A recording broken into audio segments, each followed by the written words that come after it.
Hello दोस्तों, नमस्कार। आपके अपने चैनल हिंदी मिरर पर फिर से आपका स्वागत है। दोस्तों, जैसा कि आपको मालूम ही है, आपके हिंदी मिरर चैनल पर आपकी यूनिट 1 की तैयारी चल रही है। यूनिट 1 की जो प्रिपरेशन है वह मोस्टली कंप्लीट की ओर है। आपका जो है यूनिट 1 में टॉपिक 2, टॉपिक 3, टॉपिक 4 आपके कंप्लीट हो चुके हैं। उसमें थोड़ा बहुत जो रह गया है वो आपको हम कंसेप्ट क्लियर कर देंगे। और यूनिट 1 का जो फर्स्ट टॉपिक है, राष्ट्रीय और अंतर्राष्ट्रीय आपके जो मुद्दे हैं वो अभी चलेंगे, क्योंकि ये बहुत लेंदी टॉपिक है और इसमें कंटेंट जो है आपका जीएस से भी बन रहा है, जीके भी बन रहा है, साथ में आपका करंट भी बन रहा है। क्योंकि ये जो मुद्दे हैं 2020, 21, 2018, 2017, 15 यहाँ तक के इसमें लिए गए हैं।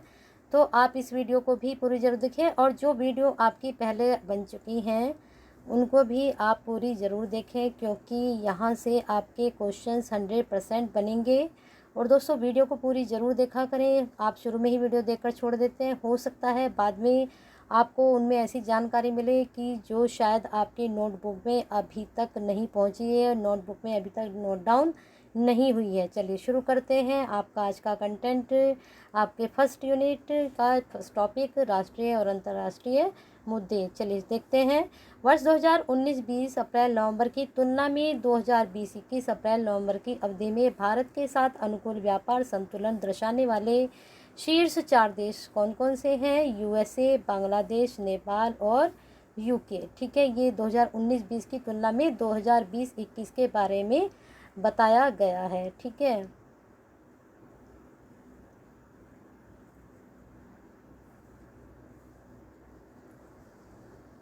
चलिए देखते हैं आगे का आपका ये पॉइंट। वर्ष 2019-20 अप्रैल-नवंबर की तुलना में जो है भारत के 7 सर्वाधिक व्यापार घाटा प्रदर्शित करने वाले शीर्ष 4 देश हैं। कह रहे हैं ये कि जो भारत के साथ, भारत का तो व्यापार घाटा है ही 19-20 से अप्रैल-नवंबर की तुलना में 2021 में, तो इसके साथ और किसका है? चीन का, इराक का, सऊदी अरब और स्विट्ज़रलैंड का। ठीक है, सऊदी अरब और स्विट्ज़रलैंड का। वैसे तो घाटे में आजकल सभी चल रहे हैं, जब से कोरोना ये 20 से ही आया है तो तभी से सभी घाटे में ही चल रहे हैं। अप्रैल दिसंबर 2020-21 के दौरान 200.8 बिलियन डॉलर का निर्यात हुआ। विगत वर्ष की इस अवधि के दौरान 2.4% संकुचन की तुलना में वर्ष 2020-21 हेतु इसमें दर्ज किया गया कितना? 15.7% का संकुचन। चलिए आगे देखते हैं।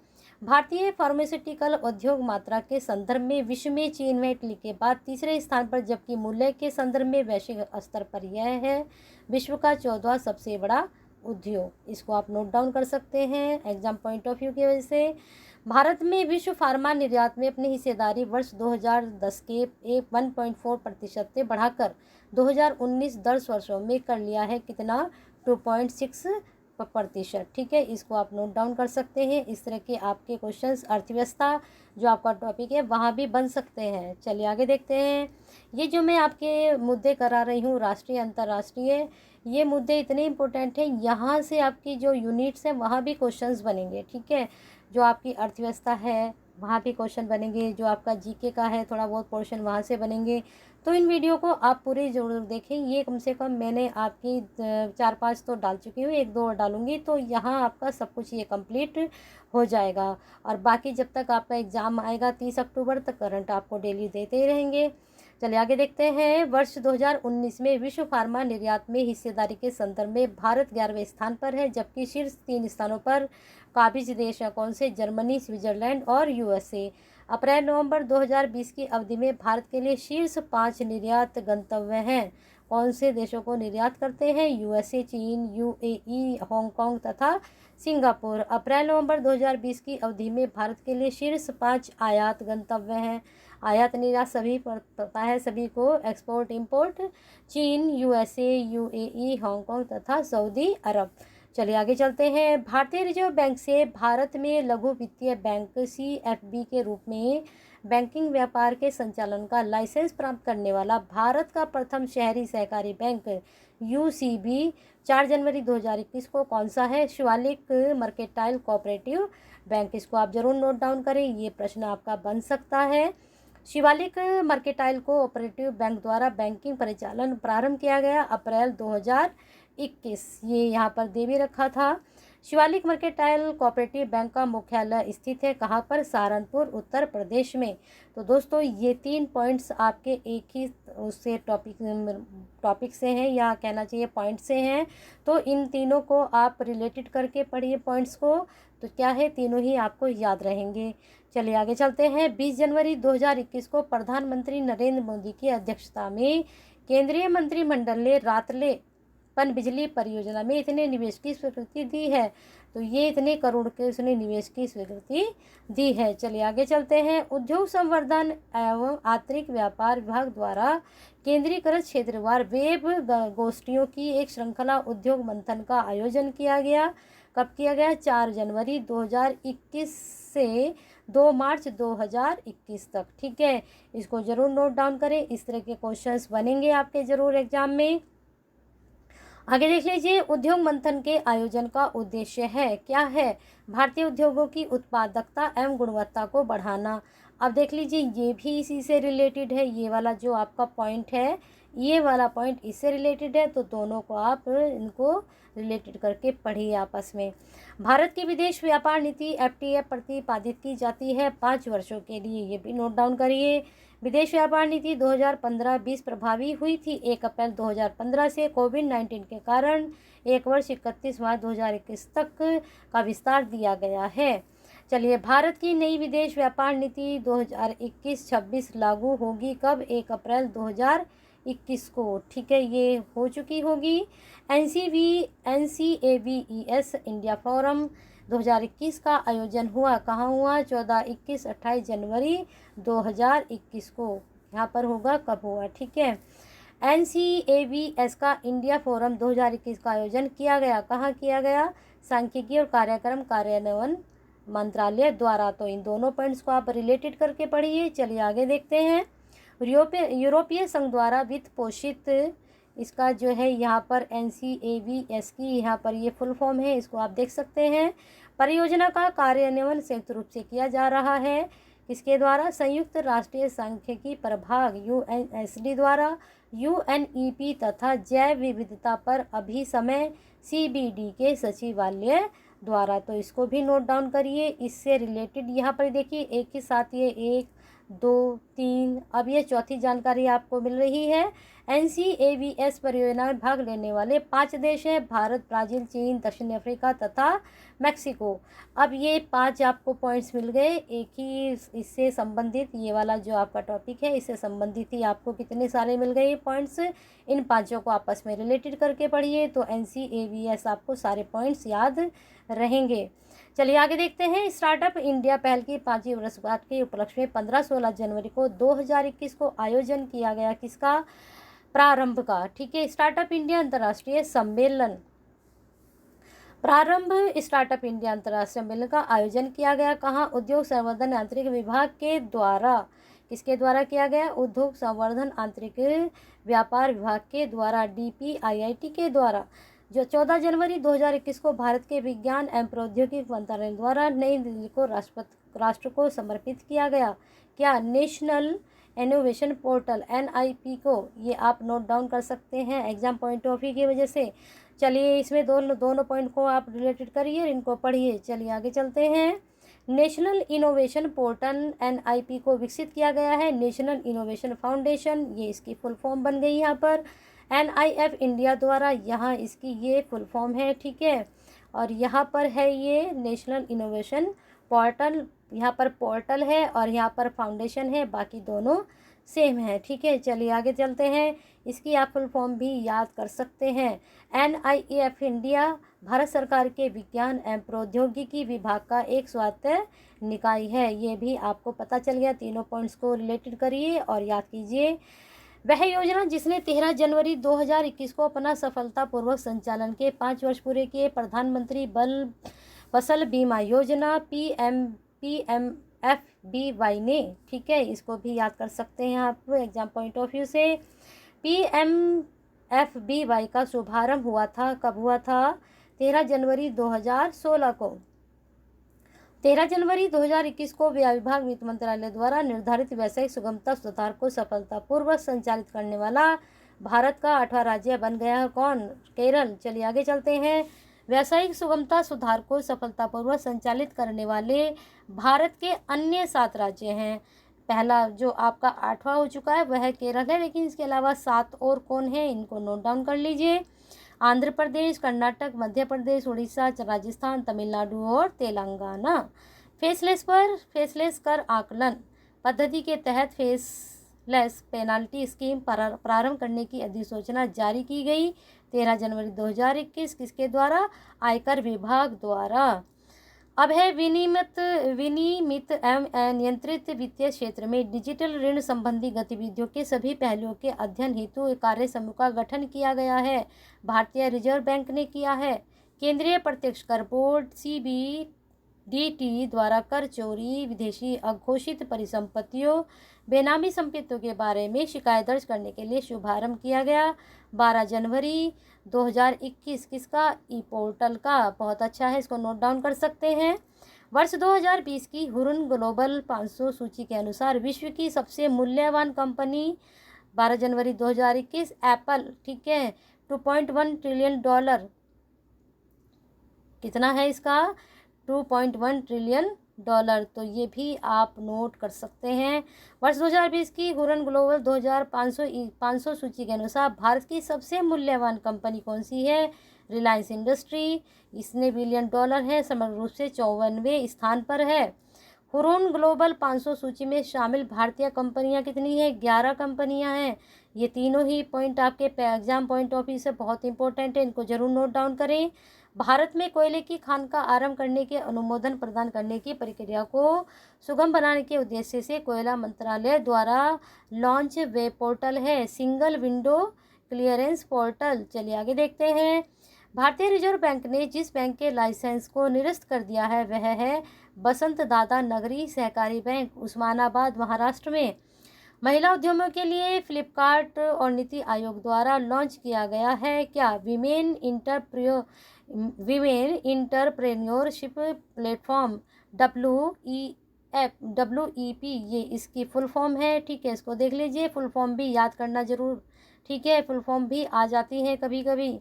घरेलू रेटिंग एजेंसी इक्रा के अनुसार वर्ष 2021-22 में देश के वास्तविक सकल घरेलू उत्पाद GDP में वृद्धि होने का अनुमान है 10.1%, यानी 10.1%। और इसमें क्या है, ये आपका एग्जाम पॉइंट ऑफ व्यू से वेरी इंपॉर्टेंट है, वेरी इंपॉर्टेंट है, इसको जरूर नोट डाउन करें।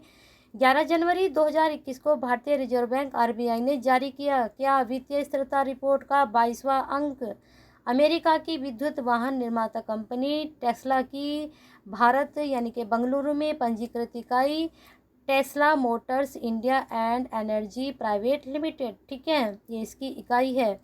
भारतीय स्टेट बैंक ने 5 करोड़ रुपए का योगदान दिया किसको? राष्ट्रीय खेल विकास निधि को। इसको नोट डाउन कर सकते हैं। चलिए यहाँ पर इसकी जो है फुल फॉर्म भी है, SNSDF की फुल फॉर्म जरूर देख लीजिए, आपको साथ में फुल फॉर्म भी मिल रही हैं। ठीक है, जानकारी के साथ साथ आपको फुल फॉर्म भी मिल रही हैं, तो आप इसको ज़रूर देखें और इसको नोट डाउन ज़रूर करें। आगे देखिए, उपभोक्ता शिकायतों की E-फाइलिंग के लिए दाखिल पोर्टल लॉन्च करने वाला राज्य है कौन सा है? पंजाब। ये भी ज़रूर नोट करें। चलिए आगे देखते हैं। लंदन स्थित वित्तीय सेवा प्रदाता कंपनी IHS मार्केट ने वित्त वर्ष 2021-22 के लिए भारतीय अर्थव्यवस्था में वृद्धि का अनुमान लगाया 8.9%। 7 जनवरी 2021 को वर्ष 2020-21 हेतु GDP की प्रथम अग्रिम अनुमान जारी किए गए हैं राष्ट्रीय सांख्यिकी कार्यालय NS द्वारा। ठीक है, फुल फॉर्म देखिए, हिंदी इंग्लिश दोनों में जैसे भी मिले जरूर देखें। केंद्र सरकार द्वारा 2011-12 के मूल्यों पर वित्त वर्ष 2020-21 में वास्तविक GDP का अनुमान लगाया है 7.7%। ठीक है, आगे चलते हैं। IIT के परिसर में फिनटेक इनोवेशन सेंटर स्थापित करने के लिए IIT कानपुर और foundation for innovation and research and science and technology, ये इसकी फुल फॉर्म के फर्स्ट की ये फुल फॉर्म है, इसको जरूर याद करें, के साथ साझेदारी करने वाला बैंक है पंजाब नेशनल बैंक, ये फुल फॉर्म है और ये शॉर्ट फॉर्म है। चलिए आगे चलते हैं। किसानों की दोगुनी आय के लिए किसान कल्याण मिशन प्रारंभ करने वाला राज्य 6 जनवरी 2021 कौन है? उत्तर प्रदेश। जहाँ आप एग्जाम देने जा रहे हैं यूपी में प्रयागराज का, यूपीएससी का तो आप एग्जाम दे रहे हैं ना, उसी की तो तैयारी कर रहे हैं। तो यूपी के जरूर क्वेश्चंस जितने भी आपको मिलते हैं, कहीं से भी मिलते हैं, उनको जरूर नोट डाउन करें। 6 जनवरी 2021 को खाद्य और ग्रामोद्योग आयोग ने समझौता ज्ञापन MOU पर हस्ताक्षर किए। भारत तिब्बत सीमा पुलिस, ठीक है, इसको जरूर नोट डाउन कर लें आप। आगे चलते हैं। खादी और ग्रामोद्योग आयोग एवं ITBP के मध्य हस्ताक्षरित MOU का उद्देश्य है, यहाँ पर इसकी शॉर्ट फॉर्म, ये आपका फुल फॉर्म में अर्धसैनिक बलों को खादी कॉटन की दरियों की आपूर्ति करना। 6 जनवरी, अब देखिए ये दोनों आपको रिलेटेड करके पढ़ सकते हैं ITBP के बारे में, और यहाँ पर ये इसकी जो है फुल फॉर्म है, यहाँ ये शॉर्ट फॉर्म है, यहाँ हिंदी में और यहाँ पर इंग्लिश में, ठीक है, इसको नोट डाउन कर ले, हिंदी इंग्लिश दोनों में।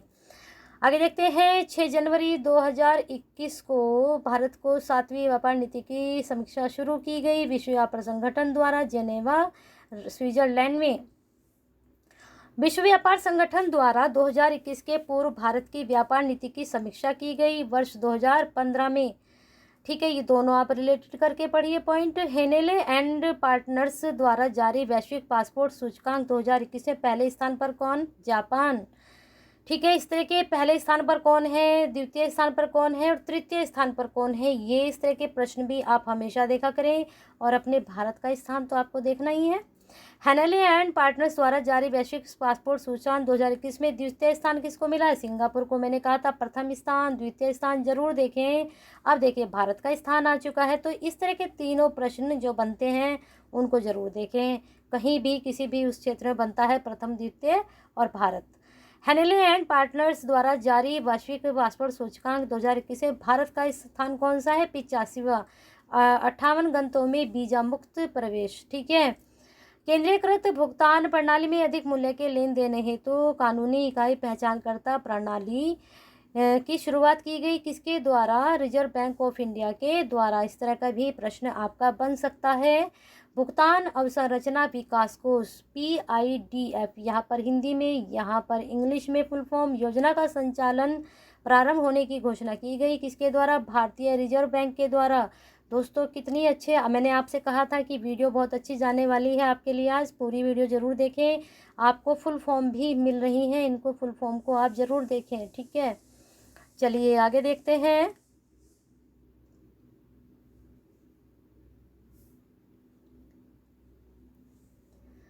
जनवरी 2021 में विश्व बैंक द्वारा जारी ग्लोबल इकोनॉमी पासपेक्ट्स रिपोर्ट्स में वैश्विक अर्थव्यवस्था के वर्ष 2021 में वृद्धि का अनुमान है कितना? 4% का, ठीक है, 4% का इसमें अनुमान है, इसको आप नोट डाउन कर लें।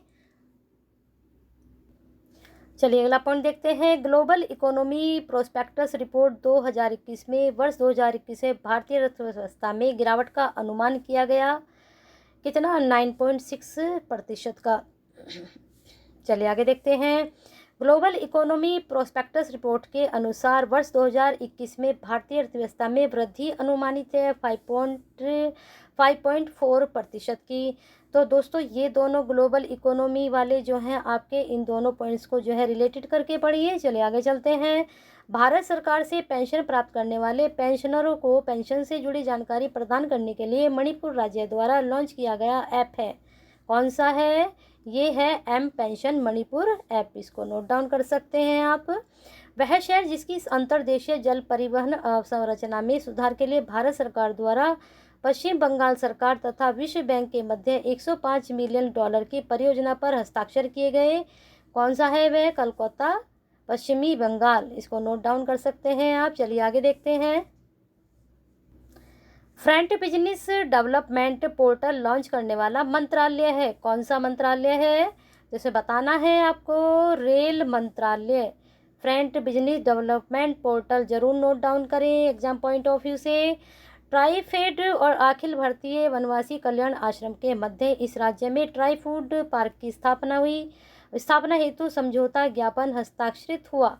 मध्य प्रदेश में। चलिए आगे चलते हैं। 3 जनवरी 2021 को national hydro electric power corporation limited, Jammu Kashmir ऊर्जा विकास विभाग तथा जम्मू कश्मीर ऊर्जा विकास निगम के मध्य समझौता ज्ञापन हस्ताक्षरित हुआ। जम्मू कश्मीर में मेगा पन बिजली परियोजना की स्थापना हेतु, ठीक है, इसको नोट डाउन कर सकते हैं। जम्मू कश्मीर में जिन मेगा पन बिजली परियोजना की स्थापना की जाएगी वे हैं रातले, किरथई, सावलकोट, उरी स्टेज तथा दुलहस्ती स्टेज 2। दोस्तों ये नोट डाउन जरूर करें, ये क्वेश्चंस आपका बन सकता है एग्जाम में। चलिए आगे चलते हैं। रातले पनबिजली परियोजना स्थित है कहाँ? चेनाब नदी पर। एग्जाम पॉइंट ऑफ व्यू से बहुत अच्छा प्रश्न है, नोट डाउन करें। आगे चलते हैं। अर्थ डे नेटवर्क द्वारा वर्ष 2020 के लिए अर्थ डे नेटवर्क स्टार चुना गया किसको? आरुषि निशंक को। चलिए बहुत अच्छा प्रश्न है, आपके करंट से भी ये बन सकता है। आरुषि निशंक है भारत की मशहूर कथक नृत्यांगना और स्पर्श गंगा अभियान की राष्ट्रीय संयोजक। दोनों को रिलेटेड करके पढ़ लिए और ये जरूर पढ़िए। प्रतिवर्ष पृथ्वी दिवस मनाया जाता है 22 अप्रैल को। सभी को पता है पृथ्वी दिवस के बारे में। पृथ्वी दिवस अगर आपको नहीं पता है तो नोट डाउन कर लीजिए। 1 जनवरी 2021 को भारतीय रिजर्व बैंक ने लॉन्च किया डिजिटल भुगतान सूचकांक। ये इसकी फुल फॉर्म है, DPI शॉर्ट फॉर्म है, नोट डाउन कर लीजिए। डिजिटल भुगतान सूचकांक का उद्देश्य क्या है? देश में नकद रहित लेन देन की वृद्धि को मापना। तो 2 पॉइंट्स नोट कर लीजिए मिलाकर। 1 जनवरी 2021 को भारत का अंतर्राष्ट्रीय वित्तीय सेवा केंद्र प्राधिकरण IFSCA सहयोगी सदस्य अंतर्राष्ट्रीय प्रतियोगी आयोग संगठन है। हिंदी में इसकी फुल फॉर्म और यहाँ पर इंग्लिश में इसकी शॉर्ट फॉर्म। अंतर्राष्ट्रीय वित्तीय सेवा केंद्र प्राधिकरण का मुख्यालय स्थित है गिफ्ट सिटी, गांधीनगर, गुजरात में। ये भी अच्छा आप नोट कर सकते हैं। फिर है IOSCO का मुख्यालय स्थित है कहाँ पर है? मैड्रिड, स्पेन में। 1 जनवरी 2021 से 50,000 रुपये तथा उससे अधिक मूल्य की सभी चेक हेतु पॉजिटिव पे सिस्टम शुरू करने का निर्णय लिया गया है। यहाँ पर इसकी फुल फॉर्म है, इसको आप देख सकते हैं। भारतीय रिजर्व बैंक के द्वारा क्या है पॉजिटिव पे सिस्टम, और इसकी शॉर्ट फॉर्म है PPS, ठीक है। 31 दिसंबर 2020 को एशियाई विकास बैंक ADB और भारत सरकार के मध्य $100 मिलियन के ऋण हेतु समझौता हुआ कहाँ? बेंगलुरु शहर में बिजली वितरण प्रणाली के आधुनिकीकरण व उन्नयन के लिए, ठीक है। चलिए नोट डाउन कर लीजिए इसको भी। 31 दिसंबर 2020 को एग्री इंडिया हैकाथॉन के पहले संस्करण का उद्घाटन हुआ। एग्री इंडिया हैकाथॉन कृषि एवं किसान कल्याण मंत्रालय द्वारा, भारत सरकार द्वारा। इसको भी नोट कर सकते हैं क्योंकि एग्री इंडिया हैकाथॉन के बारे में आपसे पूछा जा सकता है। यहाँ भी इसके बारे में है, इसको रिलेटेड करके पढ़िए दोनों को। एग्री इंडिया हैकाथॉन क्या है? आत्मनिर्भर भारत के तहत कृषि में क्षेत्र में संवाद करने और नवाचारों में तेजी लाने हेतु एक ऑनलाइन कार्यक्रम है। बहुत अच्छा प्रश्न बन सकता है ये। आदिवासी लोगों की आजीविका में सुधार करने के लिए ट्राइफेड ने समझौता ज्ञापन पर हस्ताक्षर किए। दीनदयाल अंत्योदय योजना, राष्ट्रीय ग्रामीण आजीविका मिशन, यहाँ पर इसका दीनदयाल डे NRLM, यहाँ पर इसकी शॉर्ट फॉर्म देख लीजिए के साथ। चलिए आगे देख लेते हैं। वह भारतीय राज्य जहां बागवानी उत्पादन में वृद्धि हेतु एशियाई विकास बैंक ने भारत सरकार के साथ $10 मिलियन ऋण का समझौता हस्ताक्षरित किया है।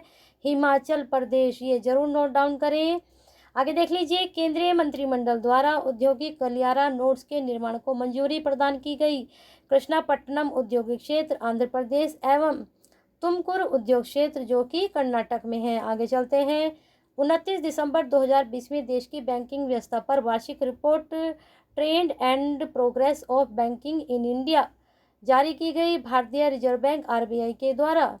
RBI की trade and progress of banking in India 2019-20 report के अनुसार सितंबर 2020 में समाप्त तिमाही में भारतीय बैंकों की गैर निष्पादित परिसंपत्तियों NPAs का प्रतिशत कितना है? 7.5%। UK स्थित एक think tank centre for economics and business research के अनुसार भारत 5वीं सबसे बड़ी अर्थव्यवस्था बन जाएगा। कब?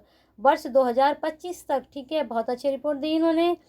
ब्लूमबर्ग बिलियनर्स इंडेक्स के अनुसार एशिया के सबसे अमीर धनी व्यक्ति दिसंबर 2020 झांग सांशान, ये चीन के हैं और इतने $1 बिलियन इनके पास, $77.8 बिलियन इनके पास क्या है?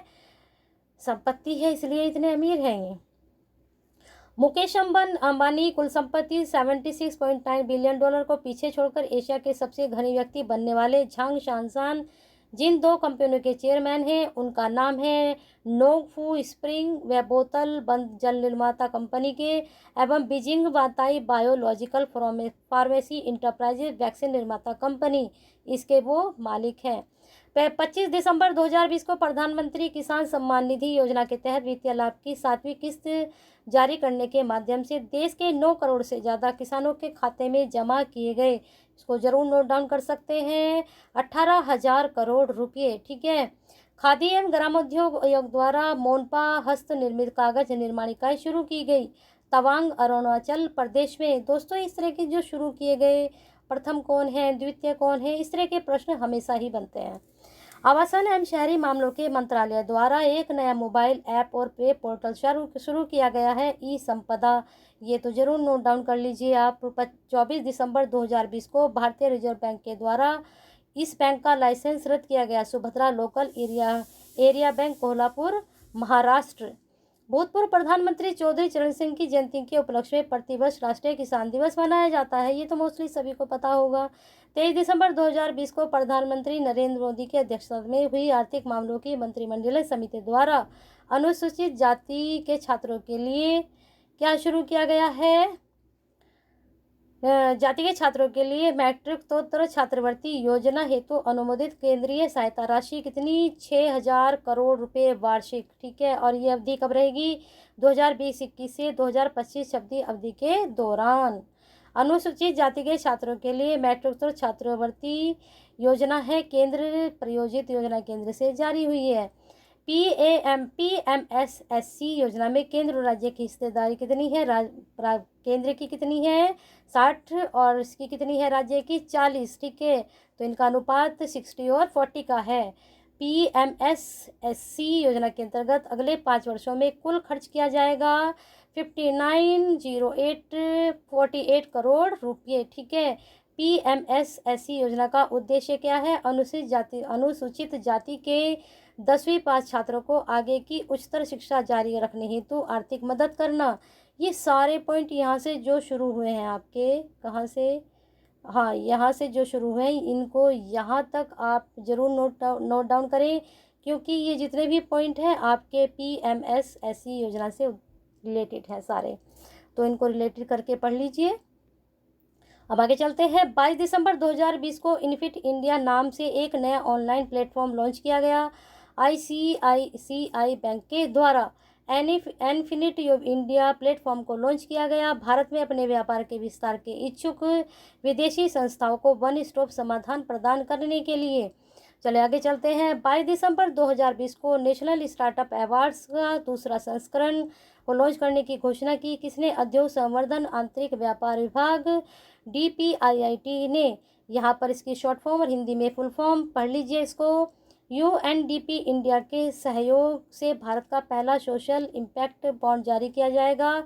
पिंपरी चिंचवड नगर निगम पुणे में, जो कि महाराष्ट्र में है, इसके द्वारा foreign director investment tenders and outlook in Asia at the Pacific 2021-20 report का प्रकाशन किया है। UNESCAP UN economy and social commission for Asia and Pacific, इसको आप याद कर सकते हो। चलिए आगे चलते हैं। नीति आयोग द्वारा लॉन्च भारत का पहला डिजिटल एसेट मैनेजमेंट एवं स्टोरेज प्लेटफॉर्म है डिगीबॉक्स, इसको जरूर याद करें आप, ये वाला तो आपका बहुत इंपॉर्टेंट है। बैंक ऑफ बड़ौदा ने बड़ौदा मिलिट्री सैलरी पैकेज के लिए समझौता ज्ञापन MOU हस्ताक्षरित किया भारतीय थल सेना के साथ। अगला पॉइंट देखिए। भारत सरकार के पेट्रोलियम प्राकृतिक गैस मंत्रालय द्वारा भारत का 8वां उत्पादन बेसिन राष्ट्र को समर्पित किया गया। 20 दिसंबर 2020 को भारत का 8वां उत्पादन बेसिन है बंगाल बेसिन, इसको जरूर नोट डाउन कर लिए। बहुत अच्छा पॉइंट है ये, लास्ट पॉइंट आपका, और ये लास्ट पॉइंट ये वाला भी आपका बहुत इंपॉर्टेंट पॉइंट है। तो एग्जाम पॉइंट ऑफ व्यू से दोनों ही पॉइंट आपके बहुत इंपॉर्टेंट है, जरूर नोट डाउन करें। वीडियो पसंद आई है तो लाइक करें, शेयर करें, और जो आज ही जुड़े हैं वो सब्सक्राइब जरूर करें, बेल आइकन जरूर हिट करें, क्योंकि आपके UPSC की तैयारी बहुत ज़ोर शोर से चल रही है और आप भी अच्छे से इसकी प्रिपरेशन कर रहे हैं और सारी यूनिट्स आपको धीरे धीरे ऐसे ही मिलती रहेंगी और साथ में आपका ये जो टॉपिक चल रहा है ये भी चलता रहेगा और करंट भी आपको डेली मिलते रहेंगे। पसंद आई है तो लाइक एंड शेयर तो बनता है और हिंदी मिरर के साथ ऐसे ही अपना साथ बना